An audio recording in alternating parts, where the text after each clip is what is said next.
Step 1. Determine your home ownership needs. The benefits of owning your resident is that you have the freedom to change things, you can live how you want, decorate how you want, you can have a pet, you can basically do whatever you want.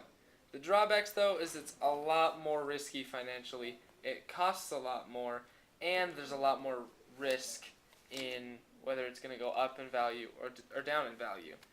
Plus, if you don't need it, it can be a whole lot of financial strain that can be avoided. Step 2. You can find and evaluate a property to purchase.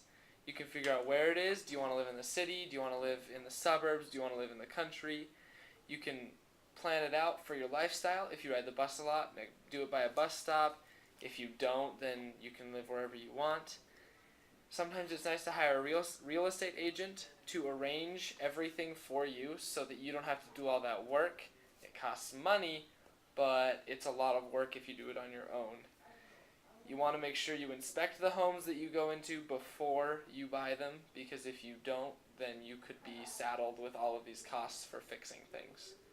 Step 3, price the property. Make sure you know the price of the home you're selling and the one that you're buying, and make sure that they're fair prices and that they match evenly with everything else, because you don't want to pay more and you don't want to get less.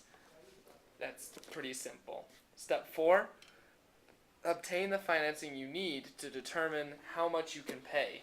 If you only make $50,000 a year, you should not be buying a house that's going to cost more than $50,000 a year. In fact, you're probably going to want something a whole lot cheaper than that. So you're going to need to qualify for a mortgage, like a loan for your house. You're going to make sure that you have enough for a down payment, which might mean living with somebody else or living below what you could to save for that.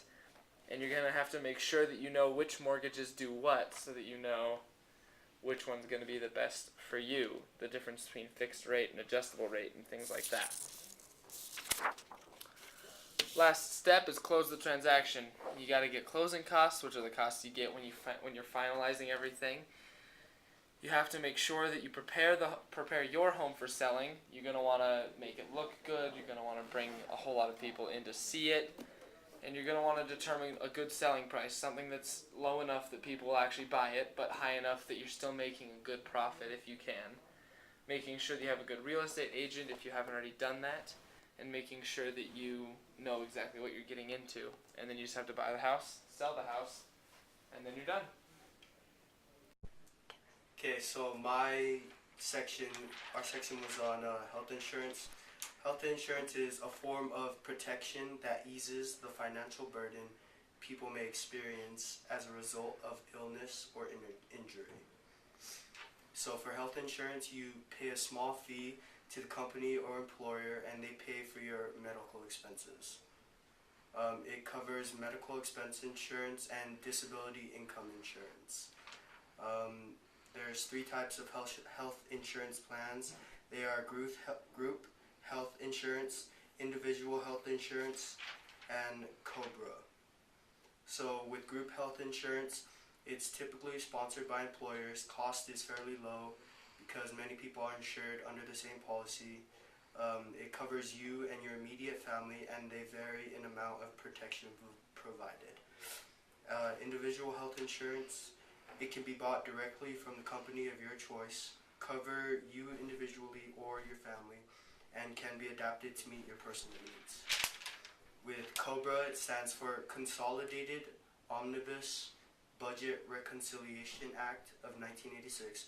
It allows an employee who loses their job to keep former employer's group coverage for a set amount of time. So it's like if you lose a job, then you keep either health insurance from your old job till you find a new job. Not everyone is eligible. You have to work for a private or state local company to be eligible.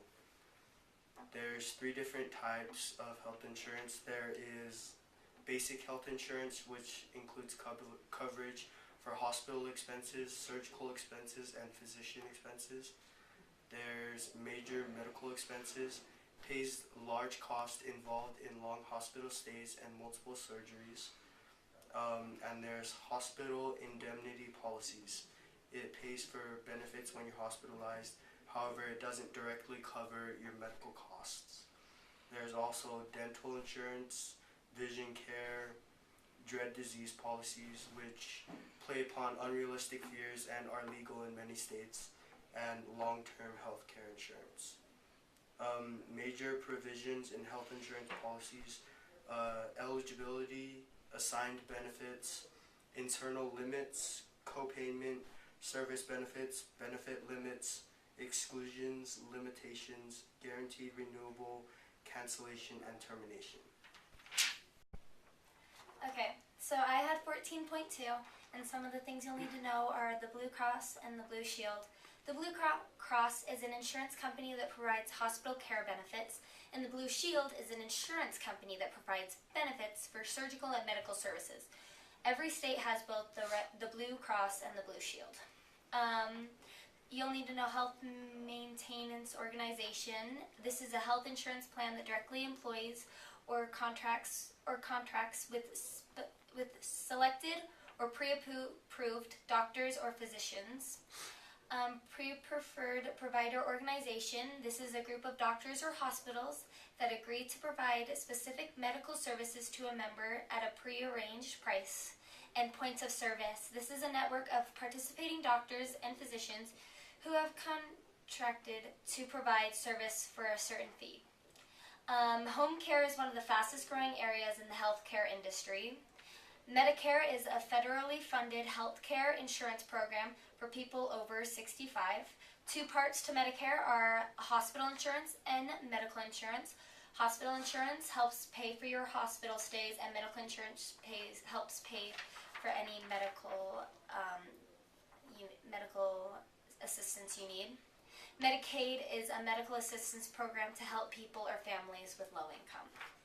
And I think that's it.